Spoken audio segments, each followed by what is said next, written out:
Salut les amis pêcheurs et bienvenue sur ma chaîne.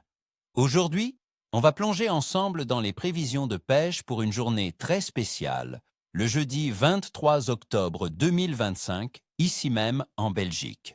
Préparez-vous, car malgré un temps qui s'annonce un peu capricieux, ce jour pourrait bien nous réserver de belles surprises, surtout pour les amateurs de carnassiers.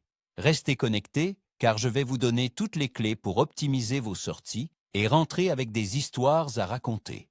Passons maintenant aux espèces qui devraient être les plus actives et aux meilleures tactiques pour les aborder.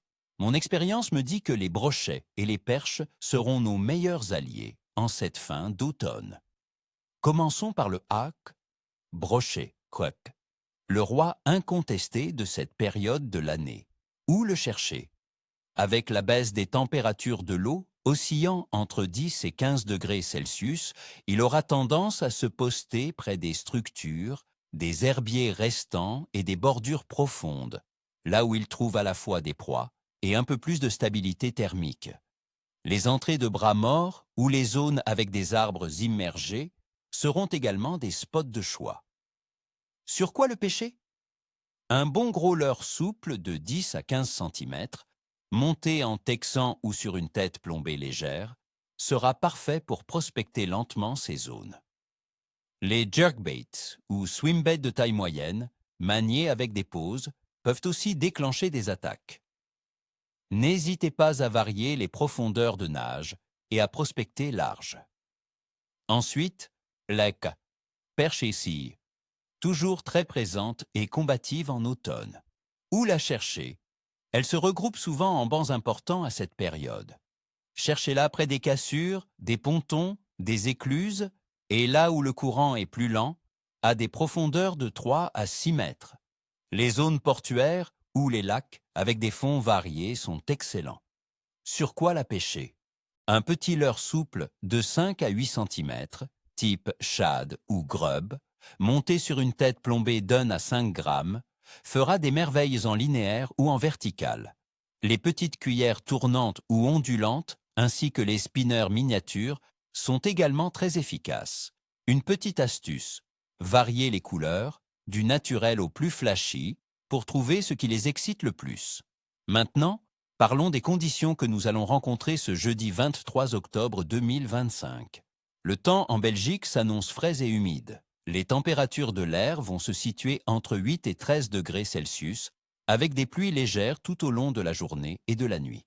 Le vent sera modéré et variable. Ce temps instable, avec une pression atmosphérique probablement fluctuante, peut rendre la pêche un peu plus technique, mais n'est pas rédhibitoire, surtout pour les carnassiers qui profitent de ces changements pour chasser.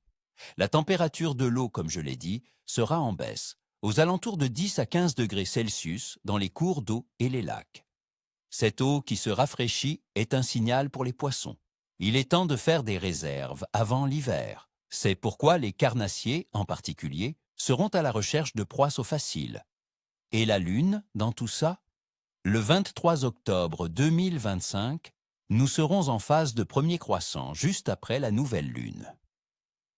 Traditionnellement, beaucoup de pêcheurs considèrent que la période juste après la nouvelle Lune, avec une luminosité croissante, est propice à une augmentation de l'activité des poissons, surtout en fin de journée et en début de matinée. C'est comme si la nature leur donnait un petit coup de pouce pour se montrer plus opportunistes. En résumé, l'activité générale des poissons en Belgique pour ce 23 octobre 2025 sera variable, mais prometteuse pour les carnassiers. Le coup de froid et les pluies annoncent une période de nourrissage intense pour le brochet et la perche. La pression atmosphérique instable pourrait les rendre un peu plus méfiants par moments, mais la faim et l'influence lunaire devraient les pousser à mordre. Attendez-vous à un comportement opportuniste et à des attaques franches si vous trouvez les bons spots. Voilà, mes chers amis, mon pronostic pour ce jeudi. J'espère que ces conseils vous seront utiles sur l'eau. N'oubliez pas, l'important est de s'adapter et de prendre du plaisir. Si cette vidéo vous a plu, mettez un gros pouce bleu, abonnez-vous à la chaîne pour ne rater aucune de mes prévisions et, surtout, dites-moi en commentaire quels sont vos plans pour cette journée Quelles espèces allez-vous cibler? Partagez vos astuces.